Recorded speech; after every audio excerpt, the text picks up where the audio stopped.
ಮನೆಯನ್ನ ಕಟ್ಟಬೇಕಾದ್ರೆ ದೇವರ ಚಿತ್ತ ಏನು, ದೇವರ ವಾಕ್ಯ ಏನು ಹೇಳುತ್ತೆ, ಪ್ರವಾದಿಗಳ ಕಾಲದಿಂದ ಭಕ್ತ ಜನರ ಕಾಲದಿಂದ ಸಂಭವಿಸಿದಾದ್ರೂ ಏನು, ಆತ್ಮಿಕವಾಗಿ ನಮ್ಮ ಜವಾಬ್ದಾರಿ ಏನು, ವಿವಿಧ ಕಾರ್ಯಗಳನ್ನು ನಾನು ಹಂಚಿಕೊಳ್ಳಲಿಕ್ಕೆ ಹೋಗ್ತೇನೆ. ಸತ್ಯವೇದ ಗ್ರಂಥ ತಂದಿರುವವರೆಲ್ಲರೂ ನನ್ನೊಟ್ಟಿಗೆ ಎಲ್ಲರಿಗೂ ಸುಪರಿಚಿತವಾಗಿರುವಂತಹ ಒಂದು ಸಂದೇಶ, ಜಕರೀಯನು ಬರೆದಂತ ಪ್ರವಾದನೆ ಗ್ರಂಥ ಅದರ 16, 17, 18ನೇ ವಚನ. ಈಗಿರಲು ಯೆಹೋವನು ಇಂತೆನ್ನುತ್ತಾನೆ, ನಾನು ಕನಿಕರವುಳ್ಳವನಾಗಿ ಯೆರೂಸಲೇಮಿಗೆ ಹಿಂದಿರುಗಿದ್ದೇನೆ, ನನ್ನ ಆಲಯವು ಅಲ್ಲಿ ಕಟ್ಟಲ್ಪಡುವುದು, ಯೆರೂಸಲೇಮಿನಲ್ಲಿ ನೂಲು ಎಳೆಯಲ್ಪಡುವುದು. ಇದು ಸೇನಾಧೀಶ್ವರನಾದ ಯೆಹೋವನ ನುಡಿ. ಮತ್ತೊಮ್ಮೆ ಹೀಗೆ ಸಾರು, ಸೇನಾಧೀಶ್ವರನಾದ ಯೆಹೋವನು ಇಂತೆನ್ನುತ್ತಾನೆ, ಇನ್ನು ನನ್ನ ಪಟ್ಟಣಗಳಲ್ಲಿ ಶುಭವು ತುಂಬು ತುಳುಕುವುದು. ಯೆಹೋವನು ಇನ್ನು ಚಿಯೋನನ್ನು ಸಂತೈಸುವನು, ಯೆರೂಸಲೇಮನ್ನ ಮತ್ತೆ ತನಗಾಗಿ ಆರಿಸಿಕೊಳ್ಳುವನು. ನಾನು ಕಣ್ಣೆತ್ತಿ ನೋಡಲು ಇಗೋ 4 ಕೊಂಬುಗಳು ಕಾಣಿಸಿದವು. ವಿವರಿಸುವ ದೂತನನ್ನ ಕುರಿತು ಇವು ಏನು ಎಂದು ನಾನು ಕೇಳಿದಕ್ಕೆ ಅವನು, ಇವು ಯೆಹೂದ ಇಸ್ರಾಯೇಲ್ ಯೆರೂಸಲೇಮಗಳನ್ನು ಚದುರಿಸುವ ಕೊಂಬುಗಳು ಎಂದು ಉತ್ತರ ಕೊಟ್ಟನು. ಅನಂತರ ಯೆಹೋವನು ನನಗೆ 4 ಮಂದಿ ಕಮ್ಮಾರರನ್ನು ತೋರಿಸಿದನು. ಆಗ ನಾನು, ಇವರು ಏನು ಮಾಡುವುದಕ್ಕೆ ಬಂದಿದ್ದಾರೆ ಎಂದು ಕೇಳಲು ಅವನು, ಈ ಕೊಂಬುಗಳು ಯಹೂದದವರಲ್ಲಿ ಯಾರು ತಲೆ ಎತ್ತದಂತೆ ಅವರನ್ನು ಚದುರಿಸಿವೆಯೇ ಅಷ್ಟೇ. ಇವರಾದರೂ ಯಹೂದ ದೇಶವನ್ನು ಚದುರಿಸಬೇಕೆಂದು ತಲೆ ಎತ್ತಿದ ಜನಾಂಗಗಳ ಕೊಂಬುಗಳನ್ನು ಎದುರಿಸಿ ಕೆಡುವುದಕ್ಕೆ ಬಂದಿದ್ದಾರೆ ಎಂದು ಹೇಳಿದನು. Praise God. 21ನೇ ವಾಕ್ಯದ ಕಡೆಯ ಭಾಗ, ತಲೆ ಎತ್ತಿದ, ಗಟ್ಟಿಯಾಗಿ, ತಲೆ ಎತ್ತಿದ ಜನಾಂಗಗಳ ಕೊಂಬುಗಳನ್ನ ಎದುರಿಸಿ ಕೆಡುವುದಕ್ಕೆ ಬಂದಿದ್ದಾರೆ ಎಂದು ಹೇಳಿದನು. Amen, amen. ಎಲ್ಲ ಕಣ್ಣುಗಳನ್ನು ಮುಚ್ಚಿ ಪ್ರಾರ್ಥನೆ ಮಾಡೋಣ. ಬಾಯಿ ತೆರೆದು ಸ್ತೋತ್ರ ಹೇಳ್ರಿ. 1 ನಿಮಿಷ ಅಂತರಿಕ್ಷವನ್ನ ಯೇಸುವಿನ ರಕ್ತದಿಂದ ಮುದ್ರೆ ಇಡುತ್ತೇನೆ. ಪರಿಶುದ್ಧಾತ್ಮನಾದ ದೇವರೇ, ನಿನ್ನ ಹಸ್ತದಲ್ಲಿ ನಿನ್ನ ಮಕ್ಕಳನ್ನ ಕೊಡುತ್ತೇನೆ. ವಚನವು ನಿನ್ನದಾಗಿದೆ, ಶಬ್ದ ನಿನ್ನದಾಗಿರಲಿ. ನಿನ್ನ ನಾಮದ ಮಹಿಮೆ ನಿನ್ನ ಜನ ಕಾಣಲಿ. ಎಲ್ಲ ಅಡೆತಡೆಗಳು ಕರ್ತನೇ ಇಲ್ಲಿ ದೇವ ಮಕ್ಕಳನ್ನ ಸ್ತುತಿಸೋದಿಕ್ಕೆ ಬಿಡದಂತೆ, ಕರ್ತನೇ ಅವರಿಗೆ ವಚನದ ಮರ್ಮಗಳನ್ನು ಗ್ರಹಿಸದಂತೆ ತಡೆ ಹಿಡಿಯುವ ಅಂಧಕಾರ ಶಕ್ತಿಗಳ ಬಲಗಳನ್ನ ಯೇಸುವಿನ ನಾಮದಲ್ಲಿ ಬಂಧಿಸುವಂತರಾಗಿದ್ದೇವೆ. ವಾಕ್ಯವನ್ನು ಹಂಚುವಾಗ ಪರಿಶುದ್ಧಾತ್ಮನ ಪ್ರವಾಹ ಈ ಆಲಯದ ಒಳಗಡೆ ಇಳಿಯಲೆಂದು ನಾನು ಪ್ರಾರ್ಥಿಸುತ್ತೇನೆ. ಎಲ್ಲ ಅಡೆತಡೆಗಳು ಎಲ್ಲ ಮುಂದೆ ಕರ್ತನೇ ಅಲ್ಲಲೆಯ ಮುಂಬುದ್ಧಿಯಿಂದ ಆಲೋಚನೆಯೊಂದಿಗೆ ಕುಳಿತಿರುವ ಎಲ್ಲ ಆಲೋಚನೆಗಳು ನಿಷ್ಫಲವಾಗಲಿ. ಪರಿಶುದ್ಧಾತ್ಮನ ಕ್ರಿಯೆಗಳು ಇಲ್ಲಿ ಪ್ರಕಟವಾಗಲಿ ಎಂದು ನಾನು ಪ್ರಾರ್ಥಿಸುತ್ತೇನೆ. ಮಹತ್ವ ನಿನಗೆ ಮಾತ್ರ. ಪರಿಶುದ್ಧಾತ್ಮನಾದ ದೇವರೇ, ನಿನ್ನ ನಾವು ಸ್ವಾಗತ ಮಾಡುತ್ತೇವೆ. ಯೇಸುವಿನ ನಾಮದಲ್ಲಿ ಬೇಡ್ತೇನೆ. ಜನ ಗಟ್ಟಿಯಾಗಿ ಹೇಳ್ರಿ, ಮತ್ತೊಮ್ಮೆ ಹೇಳ್ರಿ, ಮಗದೊಮ್ಮೆ ಹೇಳ್ರಿ. ಆಮೆನ್. ಕರಗಳನ್ನ ತಟ್ಟಿ ಪರಿಶುದ್ಧಾತ್ಮನನ್ನ ಸ್ವಾಗತ ಮಾಡೋಣ. ಗಟ್ಟಿಯಾಗಿ ಗಟ್ಟಿಯಾಗಿ ಗಟ್ಟಿಯಾಗಿ ಪರಿಶುದ್ಧಾತ್ಮನಾದ ದೇವರನ್ನ ಸ್ವಾಗತ ಮಾಡೋಣ. Welcome you holy spirit. Hallelujah. ನಾವು ಓದಿದಂತ ಭಾಗ ಎಲ್ಲರಿಗೂ ಸುಪರಿಚಿತವಾಗಿರುವಂತ ಭಾಗ. ಜಕರೀಯನು ಪ್ರವಾದನೆ ಗ್ರಂಥ ನಮಗೆಲ್ಲರಿಗೂ ಸುಪರಿಚಿತವಾಗಿದೆ. ಅನೇಕ ಆವರ್ತಿ ಓದಿದ್ದೇವೆ. ಆ ಪುಸ್ತಕದಲ್ಲೇ ನಾವು ಕಾಣೋದು, ನಿನ್ನನ್ನು ತಾಕುವವನು ನನ್ನ ಕಣ್ಣಿನ ಗುಡ್ಡೆಯನ್ನ ತಾಕುವುದಕ್ಕೆ ಸಮ. Praise God.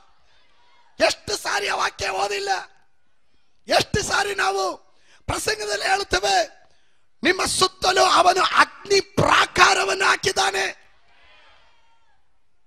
ಸಣ್ಣದಾಗಿ ಆರಂಭಿಸುವ ಕಾರ್ಯಗಳನ್ನ ಅವನು ಒಂದು ಕಾಲದಲ್ಲಿ ತುಚ್ಛೀಕರಿಸೋದಿಲ್ಲ. ಪರಾಕ್ರಮದಿಂದಲ್ಲ, ಬಲದಿಂದಲ್ಲ, ಯೆಹೋವನ ಆತ್ಮನಿಂದ ಎನ್ನುವ ಅನೇಕ ವಾಕ್ಯಗಳನ್ನ ನಾವು ಪದೇ ಪದೇ ಓದುತ್ತಾ ಬರ್ತಾ ಇದ್ದೀವಿ.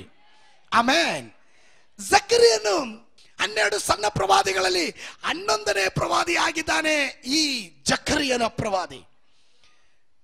ಈತನ ಕಾಲ ಬಹಳ ಹತ್ತಿರವಾಗಿದ್ದಂತ, ಈತನಿಗೆ ಸಮೀಪದಲ್ಲಿದ್ದಂತ, ಈ ಕಾಲದಲ್ಲಿ ಜೀವಿಸುತ್ತಿದ್ದಂತ ಮತ್ತೊಬ್ಬ ಪ್ರವಾದಿ ಹಗ್ಗಾಯಿ ಪ್ರವಾದಿಯಾಗಿದ್ದಾನೆ.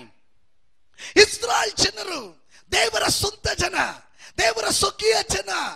ಅವರು ತಪ್ಪು ಮಾಡುವಾಗ ಅನೇಕ ಆವರ್ತಿ ದೇವರು ಅವರನ್ನ ಶತ್ರುವಿನ ಕೈಗೆ ಕೊಡ್ತಾ ಬರ್ತಾ ಇದ್ದನು. ಹೀಗೆ ಬಾಬೆಲ್ ಸಂಸ್ಥಾನಕ್ಕೆ ಇಸ್ರಾಯೇಲ್ ಜನರನ್ನ ದಾಸತ್ವಕ್ಕೆ ಎಳೆದುಕೊಂಡು ಹೋಗುವಂತ ಕಾರ್ಯ ಪ್ರವಾದಿಯಾದಂತ ಯೆರೆಮೀಯನ ಕಾಲದಲ್ಲಿ ಪ್ರವಾದನೆ ಮಾಡಿದಾಗ ಅವತ್ತು ಯಾರು ಪ್ರವಾದಿಯಾದ ಯೆರೆಮೀಯನ ಶಬ್ದವನ್ನ ಕೇಳಲಿಲ್ಲ. ಒಂದು ಕಾಲ ಬಂದಿತ್ತು, ಇಸ್ರಾಯೇಲ್ ಜನರನ್ನ ಬಾಬೆಲ್ ಸಂಸ್ಥಾನ, ಅಂದಿನ ಸೂಪರ್ ಪವರ್ ಎನ್ನುವಂತ ಬಾಬೆಲ್ ಸಂಸ್ಥಾನದವರು ಅವರನ್ನ ದಾಸತ್ವಕ್ಕೆ ಎಳ್ಕೊಂಡು ಹೋದರು. ಅವರನ್ನ ದಾಸರಾಗಿ ಮಾಡಿಕೊಂಡ್ರು. ಅವರು ದುಡಿದಕ್ಕೆ ಫಲ ಕೊಡಲಿಲ್ಲ, ಅವರು ಬೆವರು ಸುರಿಸಿದಕ್ಕೆ ಫಲ ಅವರು ಕಾಣಲಿಲ್ಲ. ಅವರ ಸಂತೋಷ ನಷ್ಟವಾಯಿತು, ಅವರ ಆರಾಧನೆ ನಷ್ಟವಾಯಿತು, ಅವರ ಪ್ರಾರ್ಥನೆ ನಷ್ಟವಾಯಿತು. ಅವರಿಗೆ ಯಜ್ಞವೇದಿ ಇಲ್ಲ, ಅವರಿಗೆ ದೇವರ ಶಬ್ದವನ್ನ ಕೇಳೋದಕ್ಕೆ ಪ್ರವಾದಿಗಳಿಲ್ಲದೆ ಇರುವಂತ ಕಾಲ. ಪಾಪ ಮಾಡಿದಂತ ಜನ, ಅಪರಾಧ ಮಾಡಿದಂತ ಜನ, ದೇವರ ಕೃಪೆಯನ್ನು ನಷ್ಟಪಡಿಸಿಕೊಂಡಂತ ಜನ ಅನ್ಯ ದೇಶದಲ್ಲಿ ಈಗ ದಾಸತ್ವದಲ್ಲಿ ಬಿದ್ದಿರುವಾಗ 70 ವರ್ಷಗಳ ನಂತರ ಪುನಃ ದೇವರು ಅವರನ್ನ ತನ್ನ ರಾಜ್ಯಕ್ಕೆ ಇಸ್ರಾಯೇಲಿಗೆ ಬರಮಾಡ್ತಾ ಇದ್ದಾನೆ. 70 ವರ್ಷಗಳ ನಂತರ ಹಿಂತಿರುಗಿ ಬರುವಂತ ಈ ಜನ ಹಿಂತಿರುಗಿ ಬಂದ ತಕ್ಷಣ ಅವರು ಯೋಚನೆ ಮಾಡಿದ್ರು, ಇನ್ನ ನಾವು ಇಷ್ಟು ವರ್ಷ ಕಳ್ಕೊಂಡಂತ ಆರಾಧನೆ ಆಲಯವನ್ನ ಪುನಃ ಕಟ್ಟಬೇಕು. ಇವತ್ತು ನನ್ನ ಸಂದೇಶದ ವಿಷಯ ಬಿದ್ದೋಗಿರುವಂತ ನಷ್ಟವಾಗಿರುವ ಆರಾಧನೆಯನ್ನ, ಸಭೆಯಲ್ಲಿ ಆರಾಧನೆಗಳನ್ನ ಕಟ್ಟಬೇಕಾಗಿರುವಂತದ್ದಾಗಿದೆ. ಹಲ್ಲೆಲೂಯಾ, ಸಭೆಯನ್ನ ಕಟ್ಟಬೇಕಾಗಿದೆ. ಇಸ್ರಾಯೇಲ್ ಜನರು ತುಂಬಾ ಸೋಮಾರಿಗಳು. ಎಷ್ಟೇ ಬಿಡುಗಡೆ ಕಂಡ್ರು ತಕ್ಷಣವಾಗಿ ಮರೆತು ಬಿಡುವ ಜನ. ಪ್ರೀತಿಯ ದೇವ ಮಕ್ಕಳೇ, ಇವತ್ತು ನಾನು ನೀವು ವಾಸ ಮಾಡ್ತಿರುವ ಕಾಲ ಅದೇ ರೀತಿಯಲ್ಲಾಗಿದೆ. ಎಷ್ಟೊಂದು ಬಿಡುಗಡೆಗಳು ದೇವರಿಂದ ಹೊಂದಿದೆವು, ಎಷ್ಟೊಂದು ಆಶೀರ್ವಾದಗಳನ್ನ ದೇವರಿಂದ ಪಡೆದೆವು. ಆದರೆ ಕಾಲಕ್ರಮೇಣ ಆ ನಂತರ ಅದನ್ನ ಮರೆತು ಬಿಡುತ್ತೇವೆ. ಅಲ್ಲಲ್ಲೂ ಕಷ್ಟ ಬಂದಾಗ ದೇವರೇ ದೇವರೇ ಎಂದು ಕೂಗ್ತೇವೆ, ಪ್ರಯಾಸಗಳು ಬಂದಾಗ ದೇವರ ಬಳಿ ಉಪವಾಸ ಮಾಡ್ತೇವೆ. ಆ ನಂತರ ಆ ಬಿಡುಗಡೆ ಸಿಕ್ಕದ ಮೇಲೆ ದೇವರನ್ನ ಮರೆತು ಬಿಡುತ್ತೇವೆ. ಇಸ್ರಾಯೇಲ್ ಜನರ ಮುಂಡು ಬುದ್ಧಿ ಅದೇ ಆಗಿತ್ತು. ಅಲ್ಲಿಂದ ದೇವರು ಬಿಡಿಸಿ ಇವರ ಮೊರೆಗಳನ್ನ ದೇವರು ಕೇಳಿ ಅವರ ದಾಸತ್ವದಿಂದ ಅವರನ್ನ ಬಿಡಿಸಿ ಹೊರಗಡೆ ತಂದಾಗ ಹತ್ತಿರವಾಗಿ ಆಲಯವನ್ನ ಕಟ್ಟುವುದಕ್ಕೆ ಅಡಿಪಾಯವನ್ನ ಹಾಕಿದ್ರು. ಆಲಯವನ್ನ ಕಟ್ಟುವುದಕ್ಕೆ ಅಡಿಪಾಯದ ಕಲ್ಲುಗಳನ್ನ ಹಾಕಿದ್ರು. ಆ ನಂತರ 16 ವರ್ಷ ಕಾಲ ಅದರ ಸುಳಿವೇ ಇಲ್ಲ, ಗೋಡೆ ಕಟ್ಟಲಿಲ್ಲ, ಯಾರು ಕೆಲಸಕ್ಕೆ ಕೈ ಹಾಕಲಿಲ್ಲ. ಆ ಸಂದರ್ಭದಲ್ಲಿ ದೇವರು ಎಬ್ಬಿಸಿದ 2 ಪ್ರವಾದಿಗಳಾಗಿದ್ದರು. ಮೊದಲನೇ ಪ್ರವಾದಿ ಹಗ್ಗಾಯ್, ಎರಡನೇ ಪ್ರವಾದಿ ಜಕರಿಯನ ಆಗಿದ್ದನು. ಇವರಿಬ್ಬರು ದ ಮೋಟಿವೇಟೆಡ್, ಅಲ್ಲಲ್ಲಿ ಅವರು ಜನರನ್ನ ಮೋಟಿವೇಟ್ ಮಾಡ್ತಾ ಇದ್ರು, ಗುರಿಯ ಕಡೆಗೆ ನಡೆಸ್ತಾ ಇದ್ದರು. ದೇವರು ಕಳಿಸುವ ಪ್ರವಾದಿಗಳು ಯಾವಾಗಲೂ ಅದಾದ ಕಾಲಗಳಲ್ಲಿ ಅದು ಆಶೀರ್ವಾದವನ್ನ ತರುವಂತದ್ದಾಗಿರುತ್ತದೆ. ಗಮನಿಸ್ರಿ, ನಾನು ಆ ಚರಿತ್ರೆ ಹೇಳಲಿಲ್ಲ ಆದ್ರೆ ನಿಮಗೆ ಅರ್ಥ ಆಗೋದಿಲ್ಲ. ಅದರ ಹಿನ್ನೆಲೆ ಅರ್ಥ ಆಗಬೇಕಾದ್ರೆ ಅದರ ಚರಿತ್ರಾ ಭಾಗದ ಕಡೆ ಬರಬೇಕು. ಯಾವಾಗ ದೇವರು ಇಲ್ಲವೋ ಅಲ್ಲಿ ದೈವ ಶಬ್ದ ಇರೋದಿಲ್ಲ. ಯಾವಾಗ ದೇವರು ಇಲ್ಲವೋ ಅಲ್ಲಿ ಪ್ರವಾದಿಗಳು ಇರೋದಿಲ್ಲ. ಪ್ರವಾದಿಗಳು ಇಲ್ಲದೆ ಇರುವಾಗ ದೇವರ ಶಬ್ದ ನಿಮಗೆ ತಿಳಿಸುವವರು ಇಲ್ಲದೆ ಹೋಗುತ್ತಾರೆ. ಅಲ್ಲಲೂಯ್ಯ, ಈ ಕಾಲಗಳಲ್ಲಿ ನಮಗೆ ದೇವರು ಕೊಟ್ಟಿರುವ ಆಶೀರ್ವಾದಕ್ಕಾಗಿ ನಾನು ದೇವರಿಗೆ ಸ್ತೋತ್ರ ಮಾಡುತ್ತೇನೆ. ಕಳೆದ ದಿವಸ ಅನೇಕ ಪ್ರವಾದಿಗಳು ನಮ್ಮ ಸಭೆಗೆ ಬಂದರು, ಅನೇಕ ಆಲೋಚನೆಗಳನ್ನು ಅವರು ಹೇಳಿದರು. ನಮ್ಮ ಆತ್ಮದಲ್ಲಿ ಒಂದು ಆಶೀರ್ವಾದವನ್ನು ನಾವು ಪಡೀತಾ ಇದ್ದೇವೆ. ಇವತ್ತು ರಾತ್ರಿ, ಇವತ್ತು ಹಗಲೊತ್ತಿನಲ್ಲಿ ನಾನು ಪುನಃ ಕೂಗಿ ಹೇಳುತ್ತೇನೆ, ಅದಾದ ಕಾಲಕ್ಕೆ ದೇವರಿಗೆ ಕೊಡಬೇಕಾದ ಆಲೋಚನೆಯನ್ನು ತಂದು ಕೊಡೋದಕ್ಕೆ ದೇವರು ತನ್ನ ಅಭಿಷಕ್ತರನ್ನ ಕಳಿಸುವಂತನಾಗಿದ್ದಾನೆ. ಪಟ್ಟಣಕ್ಕೆ ಬೇಕಾದ ಆಲೋಚನೆ, ಕುಟುಂಬಗಳಿಗೆ ಬೇಕಾದ ಆಲೋಚನೆ, ವ್ಯಕ್ತಿಗತವಾದ ಜೀವನಕ್ಕೆ ನೀವು ಸ್ತೋತ್ರ ಹೇಳ್ತಾ ಇಲ್ಲ, ಆಲೋಚನೆ ಕೊಡೋದಕ್ಕೆ ದೇವರು ತನ್ನ ಅಭಿಷಕ್ತರ ಕೈಯಲ್ಲಿ ಆಲೋಚನೆಗಳನ್ನ ಇಡುತ್ತಾನೆ. ಅದೇ ಒಂದು ದೊಡ್ಡ ಆಶೀರ್ವಾದವಾಗಿರುತ್ತದೆ. That is the sign of blessings.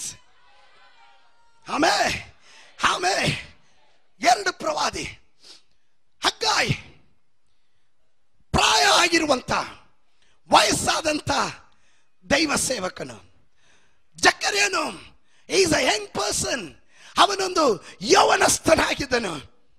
ಇವರ ಕಾಲವನ್ನು ಗಮನಿಸ್ರಿ, 2 ತಿಂಗಳ ವ್ಯತ್ಯಾಸದಲ್ಲಿ. ಅಂದ್ರೆ ನೀವು ಸತ್ಯವೇದ ಪುಸ್ತಕದಲ್ಲಿ ಹಗ್ಗಾಯನು ಬರೆದ ಪ್ರವಾದನೆ ಗ್ರಂಥ 1ನೇ ಅಧ್ಯಾಯದ 15ನೇ ವಚನವನ್ನು ಗಮನಿಸ್ರಿ. ಬುಕ್ ಆಫ್ ಹಗ್ಗಾಯ್ ಚಾಪ್ಟರ್ 1 ವರ್ಸ್ 15, 15ನೇ ವಾಕ್ಯ. ಯೆಹೋವನು ಪ್ರೇರೇಪಿಸಲು ಅವರು ಅರಸನಾದ ದಾರ್ಯಾವೇಶನ ಆಳಿಕೆಯ 2ನೇ ವರ್ಷದ 6ನೆಯ ತಿಂಗಳಿನ 24ನೆಯ ದಿನದಲ್ಲಿ ಬಂದು. ದಾರ್ಯಾವೇಶನ ಕಾಲದಲ್ಲಿ ಆಳ್ತಾ ಇದ್ದನು. ಬಾಬೆಲ್ ಸಂಸ್ಥಾನದ ಚಕ್ರವರ್ತಿಯಾಗಿದ್ದ ದಾರ್ಯಾವೇಶನು ಅವನ ಆಡಳಿತಕ್ಕೆ ಬಂದು 2 ವರ್ಷ ಆಯಿತು. 2 ವರ್ಷದ ನಂತರ 6ನೇ ತಿಂಗಳು ಈಗ ದೇವ ಮಕ್ಕಳು ಏನ್ ಮಾಡ್ತಿದ್ದಾರೆ? 24ನೆಯ ದಿನದಲ್ಲಿ ಬಂದು ತಮ್ಮ ದೇವರಾದ ಸೇನಾಧೀಶ್ವರ ಯೆಹೋವನ ಆಲಯದ ಕೆಲಸಕ್ಕೆ ಕೈ ಹಾಕಿದರು. ತಮ್ಮ ದೇವರಾದಂತ ಯೆಹೋವನ ಆಲಯದ ಕೆಲಸಕ್ಕೆ ಅವರು ಕೈಯನ್ನ ಹಾಕ್ತಾ ಇದ್ದಾರೆ. ಹಲ್ಲೆಲೂಯಾ. ಆಲಯದ ಕೆಲಸಕ್ಕೆ ಕೈ ಹಾಕ್ತಾ ಇರೋದು 6ನೇ ತಿಂಗಳು. ಆದ್ರೆ ಇಲ್ಲಿ ನಾವು ಜಕರೀಯನ ಬರೆದ ಪ್ರವಚನ ಗ್ರಂಥ 1ನೇ ಅಧ್ಯಾಯದ ಕಡೆಗೆ ಬಂದಾಗ 1ನೇ ಅಧ್ಯಾಯದ 1ನೇ ವಚನವನ್ನು ಗಮನಿಸಿರಿ. ದಾರ್ಯಾವೇಶನ ಆಳಿಕೆಯ 2ನೇ ವರ್ಷದ 8ನೆಯ ತಿಂಗಳಲ್ಲಿ, 2ನೇ ವರ್ಷ 8ನೇ ತಿಂಗಳು, ಅಲ್ಲಿಗೆ 2 ತಿಂಗಳ ಅಂತರದಲ್ಲಿ 2 ಪ್ರವಾದಿಗಳನ್ನ ದೇವರ ಆಲಯದ ಕೆಲಸಕ್ಕಾಗಿ ಆರಿಸ್ತಾ ಇದ್ದಾನೆ. ಇವತ್ತಗಲೊತ್ತಿನಲ್ಲಿ ಇದರ ಒಳಗಡೆ ಕೆಲ ದೇವ ಮಕ್ಕಳನ್ನ ದೇವರ ಆಲಯ ಕಟ್ಟೋ ಕೆಲಸಕ್ಕೋಸ್ಕರ ದೇವರು ಎಬ್ಬಿಸುವಂತನಾಗಿದ್ದಾನೆ. ಅದು ಪ್ರಾಯಸ್ಥರಾಗಿರಬಹುದು, ಯೌವನಸ್ಥರಾಗಿರಬಹುದು. ಯಾರು ಅದಕ್ಕೆ ಆಸಕ್ತಿ ತೋರಿಸ್ತಾರೋ ಅವರ ಮೇಲೆ ದೇವರ ಆತ್ಮನನ್ನ ದೇವರು ಸುರಿಸುವಂತನಾಗಿರುತ್ತಾನೆ. Somebody shout hallelujah. ದಾಸತ್ವದಲ್ಲಿ ಬಿದ್ದಾಗ ಅವರು ಮೊರೆ ಇಡ್ತಾ ಇದ್ದಾರೆ. ಕೀರ್ತನೆಕಾರನು ಹೇಳ್ತಾನೆ, 74ನೇ ಕೀರ್ತನೆಯನ್ನು ಗಮನಿಸ್ರಿ. 74ನೇ ಕೀರ್ತನೆ 1ನೇ ವಚನ. ದೇವರೇ, ನೀನು ನಮ್ಮನ್ನು ಸಂಪೂರ್ಣವಾಗಿ ತಳ್ಳಿಬಿಟ್ಟದ್ದೇಕೆ? ದೇವರೇ, ನೀನು ನಮ್ಮನ್ನು ಸಂಪೂರ್ಣವಾಗಿ ತಳ್ಳಿಬಿಟ್ಟದೆ ಅದಕ್ಕೆ. ದಟ್ ಮೀನ್ಸ್ ಅದರ ಅರ್ಥ ದೇವರು ಅವರನ್ನ ಕೈ ಬಿಟ್ಟು ಬಿಟ್ಟರು. ಅವರ ಅಪರಾಧ, ಅವರ ಮುಂಡತನ, ಅವರ ದೈವ ಶಬ್ದಕ್ಕೆ ಕಿವಿಗೊಡದೆ ಇರುವಾಗ, ಪ್ರವಾದಿಗಳನ್ನ ಕೊಂದು ಹಾಕುವಾಗ, ಪ್ರವಾದಿಗಳನ್ನ ತುಚ್ಛೀಕರಿಸುವಾಗ, ಅಭಿಷಕ್ತರಿಗೆ ವಿರುದ್ಧವಾಗಿ ಮಾತನಾಡುವಾಗ, ಅಭಿಷಕ್ತರನ್ನ ತುಚ್ಛವಾಗಿ ಕಾಣುವಾಗ ಮರೆಯಬೇಡ್ರೆ, ನನ್ನ ದೇವರು ಸಹಿಸುವ ದೇವರಲ್ಲ. ಅವನ ಶತ್ರುವಿನ ಕೈಗೆ ಜನರನ್ನು ಒಪ್ಪಿಸಿಬಿಟ್ಟನು. ಈಗ ಅಲ್ಲಿ ಬಿದ್ದು ಒದ್ದಾಡ್ತಾ ಇರುವಾಗ ಅವರು ಕೇಳುವ ಪ್ರಶ್ನೆ, ದೇವರೇ ನೀನು ಯಾಕೆ ನಮ್ಮನ್ನ ಕೈ ಬಿಟ್ಟು ಬಿಟ್ಟೆ? ಯಾಕೆ ಕೈ ಬಿಟ್ಟೆ? ಗಮನಿಸಿ. ನೀನು ಪಾಲಿಸುವ ಹಿಂಡಿನ ಮೇಲೆ ನಿನ್ನ ಕೋಪಾಗ್ನಿಯು ಹೊಗೆ ಆಡುವುದೇ? ನಿನ್ನ ಕೋಪಾಗ್ನಿಯು ಹೊಗೆ ಆಡುವುದಕ್ಕೆ. ಆಮೇಲೆ ನೀನು ಹಿಂದಿನ ಕಾಲದಲ್ಲಿ ಸ್ವಕುಲವಾಗಿರಬೇಕೆಂದು ಬಿಡಿಸಿ ಸಂಪಾದಿಸಿಕೊಂಡ ನಿನ್ನ ಮಂಡಳಿಯನ್ನು ಜ್ಞಾಪಿಸಿಕೊ. ನಿನ್ನ ಮಂಡಳಿಯನ್ನ ಜ್ಞಾಪಿಸಿಕೊ. ದಟ್ ಮೀನ್ಸ್ ನಿನ್ನ ಸಭೆಯನ್ನ ನೀನು ನೆನಪು ಮಾಡಿಕೊ. ಇವತ್ತು ಎಷ್ಟು ಜನ ಹೇಳ್ತೀರಾ, ದೇವರೇ ಏನ್ ಬಂದ್ರು ನೀನು ನಮ್ಮನ್ನ ಕೈ ಬಿಡಬೇಡ. Hallelujah, hallelujah. ನಾವು ನಿಂತಿದ್ದಲ್ಲ, ದೇವರು ನಮ್ಮನ್ನ ನಿಲ್ಲಿಸಿರೋದು. ನಮ್ಮ ಬಲದಿಂದ ನಿಂತಿಲ್ಲ, ದೇವರ ಕೃಪೆಯಿಂದ ನಾವು ನಿಂತವರಾಗಿದ್ದೇವೆ. ಅದನ್ನು ನಾವು ಮರೆಯಬಾರದು. 3ನೇ ವಾಕ್ಯವನ್ನು ಗಮನಿಸ್ರಿ. 3ನೇ ವಾಕ್ಯ. ಬಹುಕಾಲದಿಂದ ಹಾಳು ಬಿದ್ದಿರುವ ಈ ಸ್ಥಾನದ ಕಡೆಗೆ ವಿಜಯ ಮಾಡು. ನೋಡು, ವೈರಿಯು ಪವಿತ್ರಾಲಯದಲ್ಲಿ ಎಲ್ಲವನ್ನು ಕೆಡಿಸಿಬಿಟ್ಟಿದ್ದಾನೆ. ಶತ್ರುವಾದವನು ಪವಿತ್ರಾಲಯವನ್ನ, ದೇವರ ಆಲಯದಲ್ಲಿ ಎಲ್ಲವನ್ನ ಕೆಡಿಸಿಬಿಟ್ಟಿದ್ದಾನೆ. ಹಾಗಾದ್ರೆ ಆ ಸನ್ನಿವೇಶ ನಿಮ್ಮ ಚಿತ್ರಕ್ಕೆ ತೆಗೆದುಕೊಳ್ಳ್ರಿ. ಈಗ ಆಲಯ ಇಲ್ಲ, ಆಲಯದಲ್ಲಿದ್ದಂತ ಸಾಮಗ್ರಿಗಳಿಲ್ಲ, ಆಲಯದಲ್ಲಿ ಯಾಜಕರಿಲ್ಲ, ಆಲಯದ ಒಳಗಡೆ ಪ್ರವಾದಿಗಳಿಲ್ಲ, ದೈವ ಭಯ ಇಲ್ಲ, ಭಕ್ತಿ ಇಲ್ಲ, ದೇವರೇ ಇಲ್ಲದೆ ಇರುವ ಸಾನ್ನಿಧ್ಯ ಸಂದರ್ಭ, ಆಲಯವನ್ನ ಕೆಡಿಸಿ ಹಾಕಿರುವ ಕಾಲ. 4ನೇ ವಾಕ್ಯ. ನಿನ್ನ ದರ್ಶನಾಲಯ ಮಧ್ಯದಲ್ಲಿ ನಿನ್ನ ವಿರೋಧಿಗಳು ಆರ್ಭಟಿಸುತ್ತಾರೆ. Praise God. ದೇವರ ಆಲಯದಲ್ಲಿ ಸ್ತೋತ್ರ ಪದಗಳು ಉನ್ನತವಾಗಿ ಬರಬೇಕಾಗಿತ್ತು. ದೇವರ ಆಲಯದಲ್ಲಿ ದೇವರಿಗೆ ಮಹಿಮೆ ಸಲ್ಲಬೇಕಾದ ಸ್ಥಳ.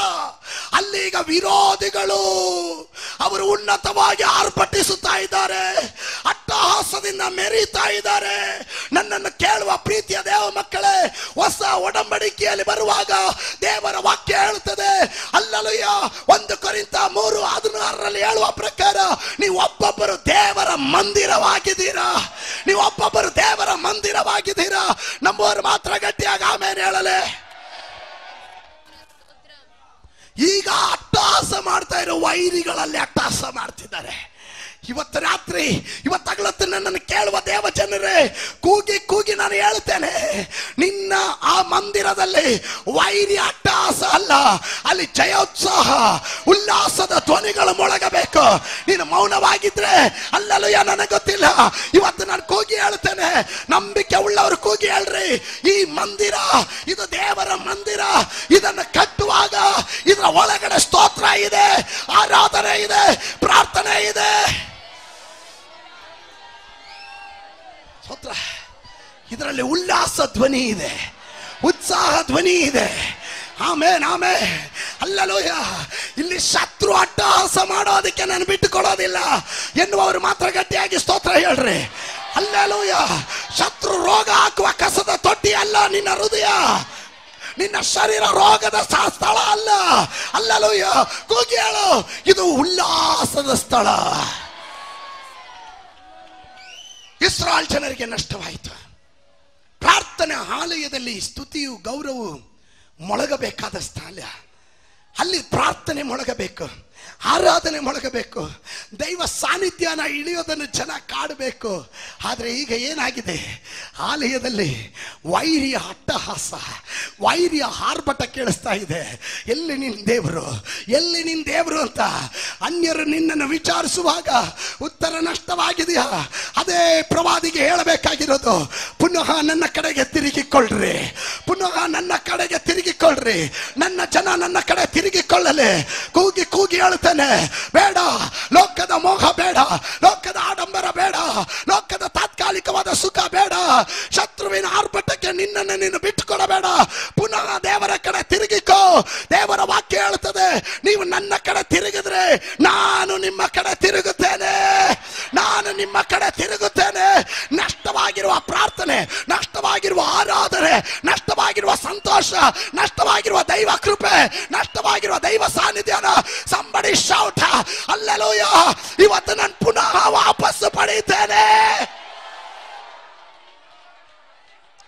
Get ready, get ready, get ready. I feel the presence of the Lord here. ನಾನು ದೇವರ ಸಾನ್ನಿಧ್ಯನ ಅನುಭವಿಸ್ತಾ ಇದ್ದೇನೆ.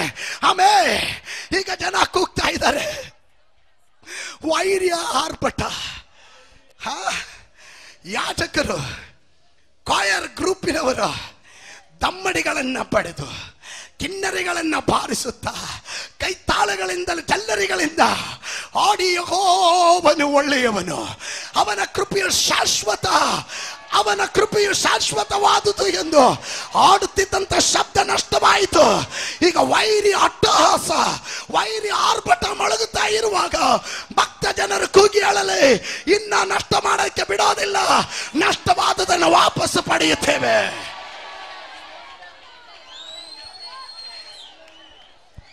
ಆ ಸಂದರ್ಭದಲ್ಲಿ ನೋಡ್ರಿ 7ನೇ ವಾಕ್ಯ, ಅವರು ನಿನ್ನ ಪವಿತ್ರಾಲಯಕ್ಕೆ ಬೆಂಕಿ ಹಾಕಿ, ಅವರು ನಿನ್ನ ಪವಿತ್ರಾಲಯಕ್ಕೆ ಬೆಂಕಿ ಹಾಕಿದ್ದಾರೆ. ಎಷ್ಟೋ ದೇವ ಮಕ್ಕಳನ್ನ ಶತ್ರು ನಾಶ ಮಾಡ್ತಾ ಇದ್ದಾನೆ, ಎಷ್ಟೋ ದೇವ ಜನರನ್ನ ಶತ್ರು ನಾಶ ಮಾಡ್ತಾ ಇದ್ದಾನೆ. ಪವಿತ್ರಾಲಯವನ್ನು ಅವರು ಬೆಂಕಿ ಹಾಕಿದ್ದಾರೆ. Praise God. ಆಮೇಲೆ ನಿನ್ನ ನಾಮಕ್ಕೆ ಪ್ರತಿಷ್ಠಿತವಾದ ಮಂದಿರವನ್ನು ಹೊಲೆ ಮಾಡಿ ನೆಲಸಮಗೊಳಿಸಿದ್ದಾರೆ. ಹಲ್ಲೆಲೂಯಾ. ನಿನ್ನ ನಾಮಕ್ಕೆ ಪ್ರತಿಷ್ಠಿತವಾಗಿರುವ ಆ ಮಂದಿರಗಳನ್ನ ಹೋಲೆ ಮಾಡಿ, ಅಂದ್ರೆ ಅದರಲ್ಲಿ ಹೊಲಸು ತುಂಬಿ, ಅದರಲ್ಲಿ ಸತ್ಯಾರಾಧನೆ ಮೊಳಗದಂತೆ ಅಶುದ್ಧಗಳನ್ನ ತುಂಬಿಸಿ, ದೈವ ಕೃಪೆಯನ್ನು ನಷ್ಟಪಡಿಸಿ, ದೇವರ ಹತ್ತಿರ ಸುಳಿಯದಂತೆ ಮಾಡಿ ನಿನಗಾಗಿ ಪ್ರತಿಷ್ಠಿಸಿದಂತ ಆ ಪವಿತ್ರಾಲಯ, ಇದರ ಒಳಗಡೆ ಇರುವ ದೇವ ಮಕ್ಕಳೇ, ನಿಮ್ಮನ್ನ ನೀವು ದೇವರ ಸನ್ನಿಧಾನದಲ್ಲಿ ಪ್ರತಿಷ್ಠೆ ಮಾಡಿದವರು, ದೇವರಿಗಾಗಿ ಮೀಸಲಾದ ಜನಾಂಗ, ದೇವರಿಗಾಗಿ ಪ್ರತಿಷ್ಠೆ ಮಾಡಿದವರು ನೀವುಗಳು. ನನ್ನ ಆಲಯವು ಪವಿತ್ರಾಲಯ, ನನ್ನ ಆಲಯವು ಪ್ರಾರ್ಥನಾಲಯ, ಅದನ್ನು ನೀವು ಕಳ್ಳರ ಗುಹೆಯನ್ನಾಗಿ ಮಾಡಿದ್ದೀರೋ ಎಂದು ಕೇಳುವ ಮಟ್ಟಿಗೆ ಇವತ್ತು ಆಲಯವನ್ನು ಸುಟ್ಟಾಕಿದ್ದಾರೆ. ಆಲಯದಲ್ಲಿ ದಮ್ಮಡಿ ಬಡಿತಾ ಇಲ್ಲ, ಆರಾಧನೆ ಮೊಳಗ್ತಾ ಇಲ್ಲ, ನನ್ನನ್ನು ಕೇಳುವ ಪ್ರೀತಿಯ ದೇವಜನರೇ, ಆರಂಭದಲ್ಲಿ ಇದ್ದಂತ ಉತ್ಸಾಹ ಎಲ್ಲೋಯ್ತು? ನಿನ್ನ ಪ್ರಾರ್ಥನಾ ಜೀವನ ಎಲ್ಲೋಯ್ತು? ನಿನ್ನ ಸ್ತೋತ್ರ ಎಲ್ಲೋಯ್ತು? ಅಲ್ಲಲೂಯ. ಅದಕ್ಕೆಲ್ಲಾದ್ರೂ ಬೆಂಕಿ ಬಿದ್ದಿದೆಯೇ? ಅದನ್ನ ಎಲ್ಲಾದ್ರೂ ಓಲೆ ಮಾಡಿದಾರೆಯೋ? ಶತ್ರು ಎಲ್ಲಾದ್ರೂ ಆರ್ಭಟಿಸುತ್ತಾ ಇದ್ದಾನೆಯೋ? ಕೂಗಿ ಹೇಳು, ಇದು ದೇವರ ಮಂದಿರ, ಇಲ್ಲಿ ಶತ್ರುವಿಗೆ ಅವಕಾಶ ಇಲ್ಲ. ಗಟ್ಟಿಯಾಗಿ ಕೂಗಿ ಹೇಳ್ರಿ, ಗಟ್ಟಿಯಾಗಿ ಕೂಗಿ ಹೇಳ್ರಿ. Somebody shout hallelujah. ಮಂದಿರವನ್ನ ಅವರು ಓಲೆ ಮಾಡಿದ್ದಾರೆ. ಓಲೆ ಮಾಡೋದು ಮಾತ್ರ ಅಲ್ಲ, ಹೊಲಸು ಮಾಡೋದು ಮಾತ್ರವಲ್ಲ, ಅವರ ಆಲಯವನ್ನ ನೆಲಸಮ ಮಾಡಿದ್ದಾರೆ. Nothing is remain. ಅಲ್ಲಿ ಏನೂ ಇಲ್ಲ. ಪೂರ್ವ ಪಿತೃಗಳು ಆರಾಧನೆ ಮಾಡಿದಂತ ದೇವರನ್ನ ಆರಾಧನೆ ಮಾಡೋದಕ್ಕೆ ಜನರಿಗೆ ಸ್ವಾತಂತ್ರ್ಯ ಇಲ್ಲ. ಆಲಯವು ಕೆಡವಲ್ಪಟ್ಟಿದೆ, ನಾಶವಾಗಿದೆ. 9ನೇ ವಚನ, ನಮ್ಮ ಆರಾಧನಾ ಚಿಹ್ನೆಗಳು ಈಗ ಕಾಣುವುದಿಲ್ಲ. ಈಗ ಕಾಣೋದೇ ಇಲ್ಲ. ನನ್ ಅರ್ಥ ಆಗ್ತಾ ಇದೆಯಾ ದೇವಜನರೇ? ಆರಾಧನೆಗೆ ಹೋಗುವಾಗ ಒಂದು ಚಿಹ್ನೆ ಇತ್ತು. ಯಾರು ಕೇಳಬೇಕಾದ ಅವಶ್ಯಕತೆ ಇಲ್ಲ. ನಿನ್ನ ನಡೆದು ಹೋಗುವಾಗಲೇ ಗೊತ್ತಾಗುತ್ತೆ. ಅಲ್ಲೆಲ್ಲ ನಿನಗೊಂದು ಚಿಹ್ನೆ ಇದೆ, ನಿನ್ನ ಮುಖದಲ್ಲಿ ಒಂದು ಚಿಹ್ನೆ ಇದೆ. ಅದು ಪವಿತ್ರಾತ್ಮನಿಂದ ಮುದ್ರಿತವಾಗಿರುವ ಚಿಹ್ನೆ. ಹಲ್ಲೆಲೂಯಾ. ನಿನ್ನ ಮುಖ ನೋಡಿದ್ರೆ ಗೊತ್ತಾಗುತ್ತೆ ನೀನೊಂದು ದೇವರ ಮಗಳು, ನೀನೊಂದು ದೇವರ ಮಗನು, ನೀನು ಆರಾಧನೆಗೆ ಹೋಗುತ್ತಾ ಇದ್ದೀಯಾ ಎನ್ನುವ ಒಂದು ಚಿಹ್ನೆ ಇತ್ತು. ಆದ್ರೆ ಈಗ ಆರಾಧನೆ ಚಿಹ್ನೆ ನಷ್ಟವಾಗಿದೆ.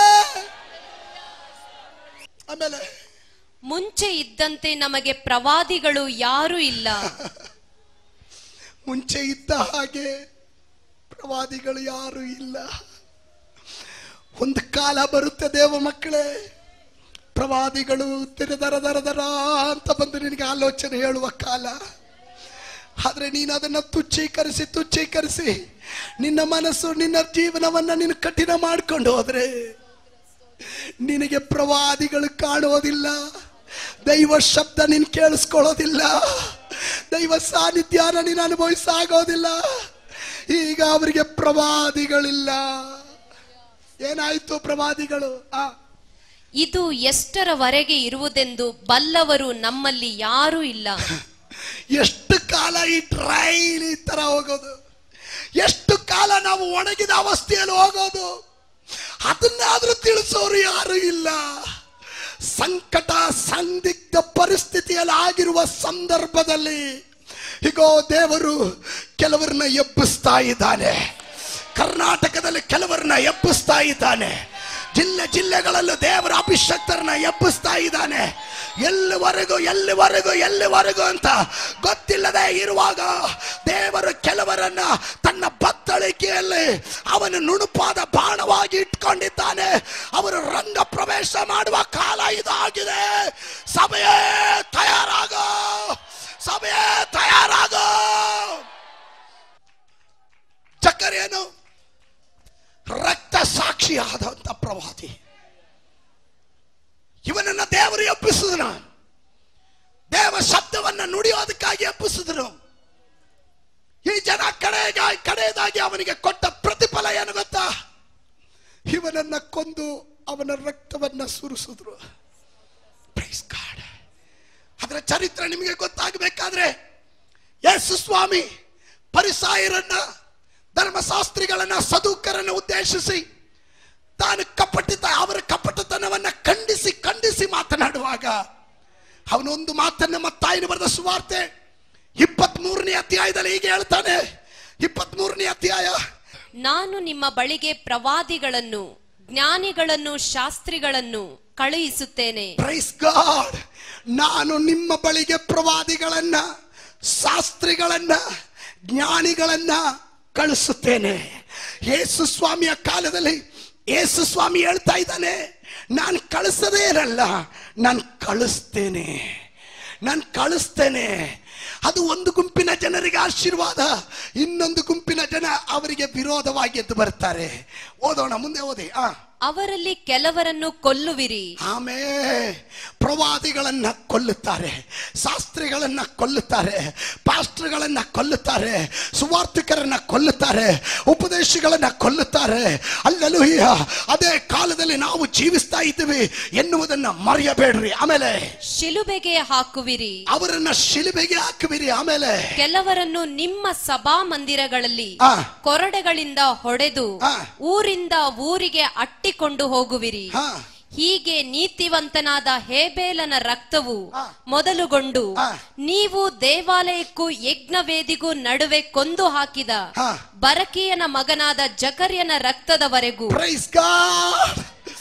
ಜಕರ್ಯನನ್ನ ಇವರು ದೇವಾಲಯಕ್ಕೂ ಯಜ್ಞವೇದಿಯ ನಡುವೆ ಅವನನ್ನ ಕೊಂದು ಹಾಕಿದ ಚರಿತ್ರೆ ಯೇಸು ಸ್ವಾಮಿ ಹೇಳ್ತಾ ಇದ್ದಾನೆ. ಹಳೆ ಒಡಂಬಡಿಕೆಯಲ್ಲಿ ಈ ಭೂಮಿಯಲ್ಲಿ ಒಂದು ಭಕ್ತನ ರಕ್ತ ಮೊದಲು ಸುರಿದಿದ್ದು ಹಾಬೇಲನ ರಕ್ತ. ಅದು ಆ ಹಾಬೇಲನ ರಕ್ತ ಇವತ್ತು ಮಾತನಾಡ್ತಾ ಇರುವ ರಕ್ತ. ಸ್ವತಃ ಬರಲಿಲ್ಲ, ಅದು ಮುಯಿ ಕೇಳುವಂತ ರಕ್ತ, ಅದು ಮಾತನಾಡ್ತಾನೆ ಇದೆ.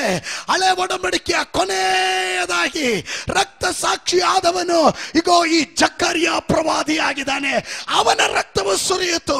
ಇಷ್ಟೆಲ್ಲ ರಕ್ತ ಸುರಿಸಿ ಅವರು ಸಾಕ್ಷಿಯಾಗಿ ನಿಲ್ಲೋದಕ್ಕೆ ಕಾರಣ ಏನು? ಜನರೇ, ಪುನಃ ದೇವರ ಕಡೆ ತಿರುಕೊಳ್ರಿ. ಅದರ 1ನೇ ವಾಕ್ಯದ ಕಡೆ ಭಾಗ, ಜಕರ್ಯನೆಂಬ ಪ್ರವಾದಿಗೆ ಈ ವಾಕ್ಯವು ದಯಪಾಲಿಸಿದನ. ಏನದು ವಾಕ್ಯ? 3ನೇ ವಾಕ್ಯ 2ನೇ ಭಾಗ, ನನ್ನ ಕಡೆಗೆ ಪುನಃ ತಿರುಗಿಕೊಳ್ಳಿರಿ, ಇದು ಸೇನಾಧೀಶ್ವರನಾದ ಯೆಹೋವನ ನುಡಿ, ನಾನು ನಿಮ್ಮ ಕಡೆಗೆ ಪುನಃ ತಿರುಗುವೆನು. ದೇವರ ಕಂಡೀಷನ್ ಆಗ್ತಾ ಇದ್ದಾನೆ. If you turn from your sin, ನಿಮ್ಮ ಪಾಪದಿಂದ, ನಿಮ್ಮ ಅಪರಾಧದಿಂದ, ನಿಮ್ಮ ದ್ರೋಹದಿಂದ, ನಿಮ್ಮ ಪೂರ್ವ ಪಿತೃಗಳು ನನಗೆ ಮಾಡಿದಂಥ ದ್ರೋಹದಿಂದ ನೀವು ಹಿಂತಿರುಗಿ ಬಂದರೆ ನಾನು ನಿಮ್ಮ ಕಡೆಗೆ ತಿರುಗ್ತೇನೆ. ನನ್ನ ದೇವರು ಕರುಣೆಯ ದೇವರು, ನನ್ನ ದೇವರು ಕೃಪಾಳು ಆಗಿದ್ದಾನೆ. ಅವನು ನಿಮ್ಮ ಅಪರಾಧಕ್ಕೆ ತಕ್ಕ ಹಾಗೆ ನಿಮ್ಮನ್ನು ದಂಡಿಸೋದಿಲ್ಲ, ನಿಮ್ಮ ಪಾಪಕ್ಕೆ ತಕ್ಕ ಹಾಗೆ ನಿಮ್ಮನ್ನು ಅವನು ಶಿಕ್ಷಿಸೋದಿಲ್ಲ. ಅವನು ಕ್ಷಮಿಸುವ ದೇವರಾಗಿದ್ದಾನೆ. ಅವನಿಗೆ ಬೇಕಾಗಿರೋದು ರಿಪೆಂಟ್, ಮನ ತಿರುಗು. ಎಷ್ಟು ಕಾಲ ಈಗ ಜೀವಿಸ್ತೀಯ? ಮನ ತಿರುಗು, ಮನ ತಿರುಗು. ನಾನು ನಿನ್ನ ಕಡೆ ತಿರುಗ್ತೇನೆ.